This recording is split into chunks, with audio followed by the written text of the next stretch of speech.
Oh, there you are at long last, children. How was your trip? Hello, Aunt Fanny. The trip was fine. Tell us, have you visited the dig yet? Hello, Auntie. What do you think of the archaeologist? Good afternoon, Aunt Fanny.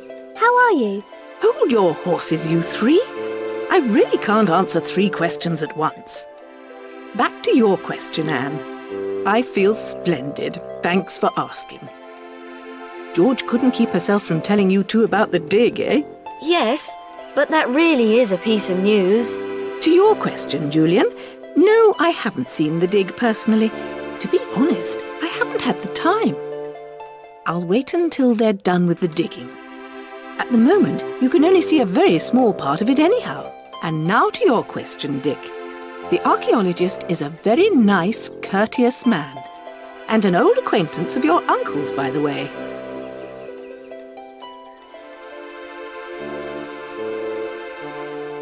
Has the archaeologist uncovered anything besides the foundations? You mean some old treasures? I haven't got a clue. You'd better ask your uncle. He reads up on that daily in the local paper.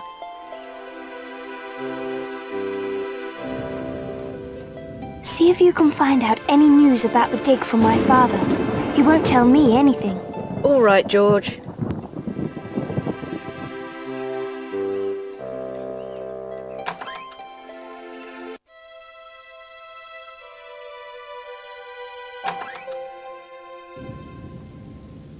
Good evening, Uncle Quentin. Nice to see you again. Hello, Dick. Did you have a good trip? Yes, we're super. We've even been to the dig already. Well, well. George couldn't help telling you, could she? Of course not. But it's very exciting, isn't it? Uncle Quentin, has the archaeologist actually found objects from Roman times yet?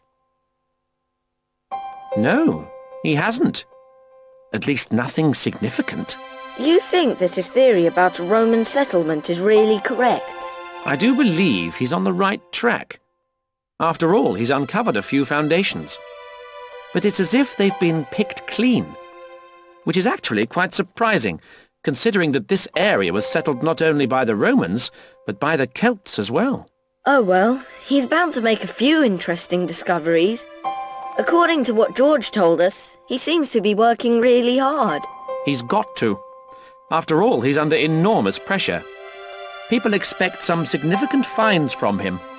A lot of money has already been invested in this project. That sounds like a lot of work for Mr. Brown. Funny that he still has enough time to visit a world fair. Do you know what he wants at this fair? I don't know. But if you want to know more about Mr. Brown, ask Aunt Fanny. She's chatted with him quite often.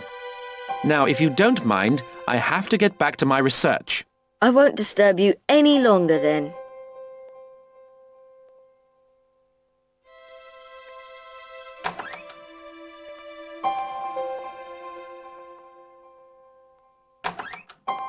Well, could Uncle Quentin tell you any more about Mr. Brown? Mr. Brown doesn't seem to be having an easy time of it. He's under enormous time pressure to come up with some significant discoveries quickly. In a way, I feel sorry for him. Me too. We should help him. But not before tomorrow morning. It's already too dark now, and besides there's a storm blowing out there. Very sensible, Julian. I would suggest you get a good night's sleep to recover from your tiring trip. As always, you're right, Aunt Fanny. Let's go upstairs. Good night, Aunt Fanny. Good night, Auntie. Good night, Aunt Fanny. Good night, Mother. Good night, children. Sleep well.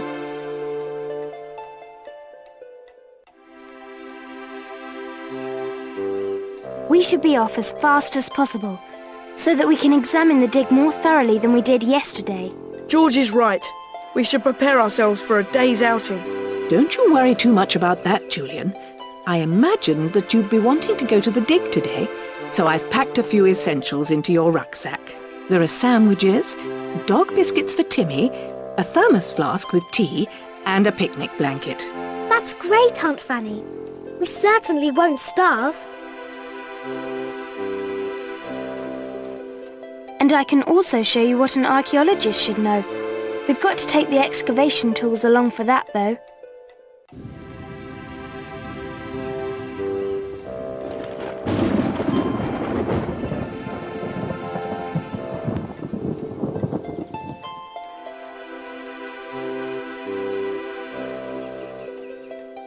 So what kind of tools do you need for excavating, George?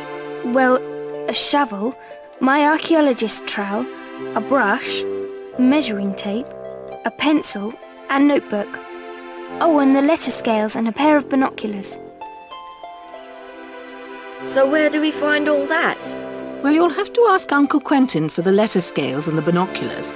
The rest you'll have to look for yourselves.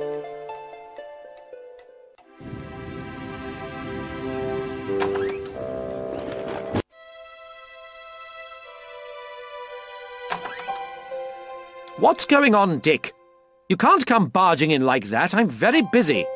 Please leave me alone now. But, Uncle Quentin... Didn't you understand?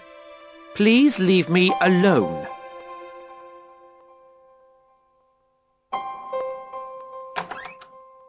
My goodness, Dick. What's the matter with you? What on earth's the matter with Uncle Quentin? He tossed me out of his room before I could even explain what I wanted.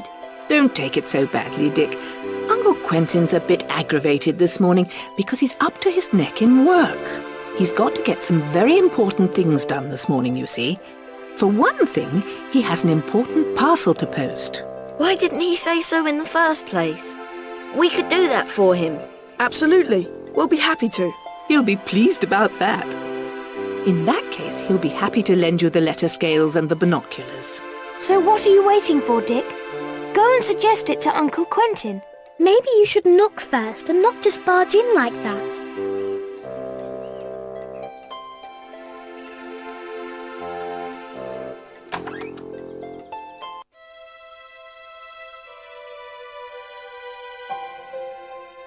I should follow Anne's advice and knock first.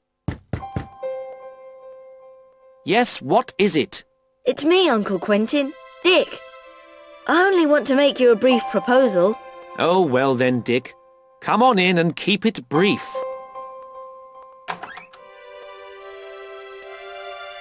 Dick, I am sorry, but so much work has piled up that I just don't know where to start. That's all right, Uncle Quentin. I shouldn't have barged in like that. But I've come here to see if I can help you with some work.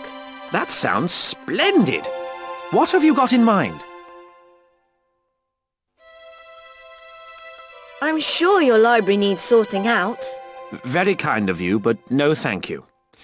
If you do, I probably won't be able to find anything. We wanted to give your study a thorough tidying up. Good heavens, no. I won't be able to find a thing afterwards. How about us posting the parcel at the post office for you? Would you really do that? I would owe you a favour then. I can think of something.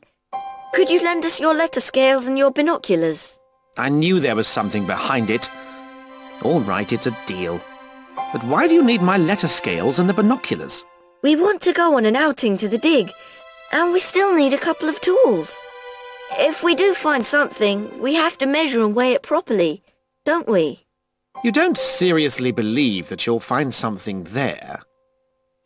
Well, I don't want to spoil your excitement.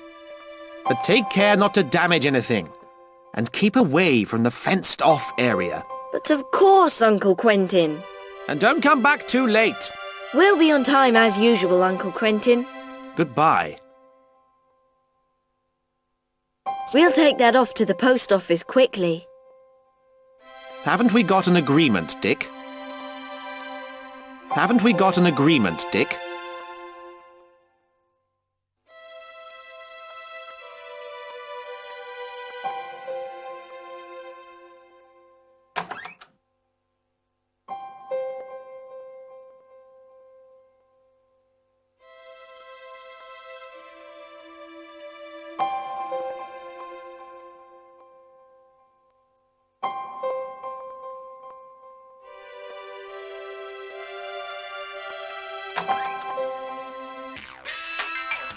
Well, Dick, did he agree to our idea?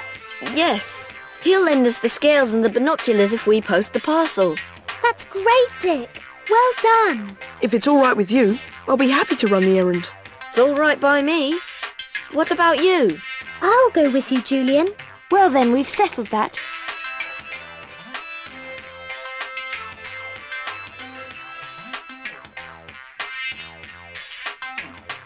Right then, we'll meet in front of the house. See you two later. Right, George. We should start looking for the remaining equipment. Okay, let's get cracking.